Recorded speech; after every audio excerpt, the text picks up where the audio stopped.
With your Thursday edition of CNN Student News, I'm Carl Lazouse. Thank you very much for joining us. Major upheaval in the race for the White House as John McCain suspends his campaign and urges Barack Obama to do the very same thing. The reason for all this is the financial crisis facing the U.S. McCain announced his decision yesterday afternoon, the Republican candidate saying he and his opponent should head back to the Senate and help work on a plan to help the struggling economy. You probably know that President Bush proposed this massive federal bailout. Not everyone in Congress is exactly embracing the idea. McCain says there's simply too much at stake not to act. We must pass legislation to address this crisis.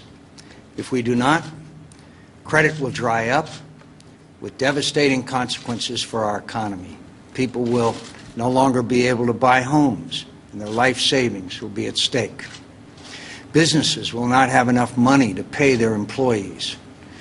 If we do not act, every corner of our country will be impacted.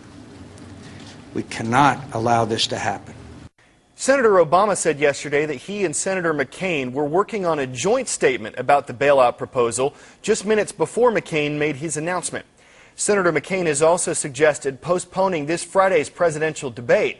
Obama says the event should still take place, and he gave no indication that he plans to put a hold on his campaign. Obama says this is the kind of situation that either he or McCain will face as the country's next president. With respect to the debates, it's my belief that this is exactly the time when the American people need to hear from the person who, in approximately 40 days, will be responsible for dealing with this mess. And I think that it is going to be part of the president's job to deal with more than one thing at once. So what happens next? When it comes to Friday's debate, the University of Mississippi, who is hosting the event, says it is moving forward with preparations. But Senator McCain announced yesterday that he would only take part in the debate if there's a deal on the financial bailout by Friday morning. As for that bailout plan, yesterday evening, congressional leaders from both parties said they've made some progress in negotiations. And last night, President Bush weighed in. In a televised address, he talked about the potential impact of this crisis, and he's urging Congress to pass his $700 billion proposal. These are not normal circumstances. The market is not functioning properly. There has been a widespread loss of confidence, and major sectors of America's financial system are at risk of shutting down. The government's top economic experts warn that without immediate action by Congress, America could slip into a financial panic, and a distressing scenario would unfold.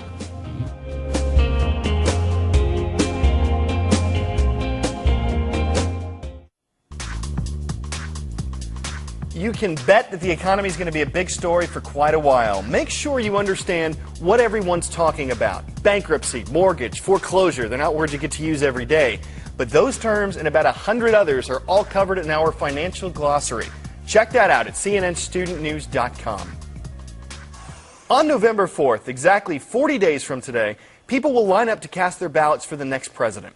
Voters in a lot of states can get a jump on things by heading to the polls early. Not that morning, I mean right now. In fact, I am planning to vote this Friday. How is that possible? Bill Schneider has the details. Vote early and often. That used to be a joke. Now it's half serious. 31 states allow voters to cast their ballots in person before Election Day. They don't require a reason. 28 states allow early voting by mail. This year, as many as a third of voters around the country are expected to cast their ballots before Election Day, up from 20% in 2004. I'm a first-time voter, so I really wanted to make sure I was on top of everything. That's why I voted so early. Voting's already underway in Georgia and parts of Kentucky and Virginia. Iowa starts before the first debate. 6 more states will allow people to vote next week, including the mother of all battleground states, Ohio. The idea is to make voting more convenient and increase turnout without overwhelming polling places on Election Day. I think early voting is here to stay. It's just a recognition of the busy life we all lead. Many early voters are strong partisans who are committed to a candidate. People who can't make up their minds tend to put off a decision. They might actually pay attention to the campaign. But what happens to the campaigns? That'll take your breath away if you're a campaign trying to make sure that you're reaching or covering all of the people who are voting. Early voting means the candidates have to jump directly to their closing arguments. You've probably heard about an October surprise, some unexpected development that throws the campaign into an uproar. Well, suppose we have an October surprise this year after hundreds of thousands of people have already voted early. Can they change their minds and ask for their ballots back? Sorry, early voters, you're out of luck. Bill Schneider, CNN, Washington. Is this legit? The U.S. Constitution establishes the length of a school year as 180 days. False. The words school and education don't even appear in the Constitution.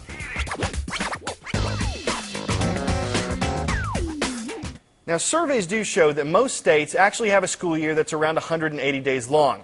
But there's this one district in Minnesota that's changing that, going with fewer days. Before you say that sounds really good, though, the hours will be longer. Now, it might sound like a good deal, and school officials are hoping it's good for them, too, because they are doing all of this to save money. Poppy Harlow explains how. Hey, bud. Time to get up. Zach Mersbergen and his father Rick are heading out to work on their farm in rural Minnesota. A few miles away, 11-year-old Natalie Rosine is practicing before her piano lesson. Okay. And at the local school, not a student in sight. It hasn't fully hit us that today is actually a Monday. A Monday, like most Mondays this school year, where the kids won't be in school. The decision was we either reduce our expenses somehow or we cut teachers. Superintendent Greg Schmidt says that choice prompted many parents to lobby for a 4-day school week to cut expenses. It's important to me because now my kids are still allowed to earn some of their college credits in the high school program. It all comes down to this, the price of fuel. It's not cheap to fill a 65-gallon bus. Last year we spent $120,000 more than we had the year before on fuel oil and diesel for buses. The district hopes to save $100,000 a year with the new plan. And the price for busing kids on our routes for 172 days was this amount, $563,000. When we went to a modified schedule, 149 days, the amount was $497,000. From the classrooms to the hallways, the lights are out on Mondays. The question remains, of course, will the students be left in the dark when it comes to their education? In other situations where schools have done this, they haven't seen any drop in academics. There are dozens of schools around the country that have 4-day weeks. At McRae, school days are now about an hour longer. The teachers don't know how it's going to go, so they're trying to put 5 days and 4 days. The first day was really long because you didn't know how long it would be. Childcare is another concern, but on this first Monday off, Greg Schmidt says he hasn't heard of any problems, and the families we spoke to are embracing the change. Our jobs do allow us to have a little bit of flexibility, and our daughter's getting old enough now to where she can keep track of her little brother on Mondays if something comes up where we can't be here. And while it's an energy fix for McRae, it will only get an A if students continue to make the grade. Now, we'll be talking about that on our blog, so check that out. Let us know what you think. Before we go today, we want you to meet the new queen of the Farmyard Fashion Show. Buffy here is showing off the newest design for winter. Chicken sweaters. Good for staying warm when you've lost all your feathers. The bald bird was discovered in a cramped cage looking completely plucked. One rescuer, that is, even described her as oven ready. But instead of baking Buffy, they brought her to a new home, and now the hen's back in good health, and some would add very stylish. But I would say that was some foul fashion.